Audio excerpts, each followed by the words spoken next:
कनक दुर्गापीठ में माँ बासंती दुर्गा पूजार पुनाहुति। बासंती दुर्गा पूजा अवसर में ढेंकानाल देउलसाही स्थित जुबली टाउन अंतर्गत कनकदुर्गा नगर में बीजे माँ श्री श्री कनक दुर्गापीठ में बासंती दुर्गा पूजा विधि मुताबक अनुष्ठित हो जाइछि।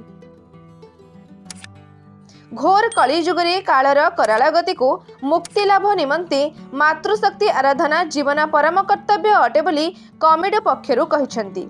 प्रत्येक दिन मांकर देवी सूक्तेन महास्नान, सूर्य पूजा, मंडलादि देवता आवाहन, देवी षोडश उपचार पूजा, चंडी पाठ, शिवाभिषेक, पार्वत अग्नि संस्कार और घृतयज्ञ सहित प्रत्येक दिन सकाळु पणा भोग, मध्याह्न अन्न धूप, संध्यारे आलती और रात्रे बड़सिंहार भोग लगी करा जायथिला।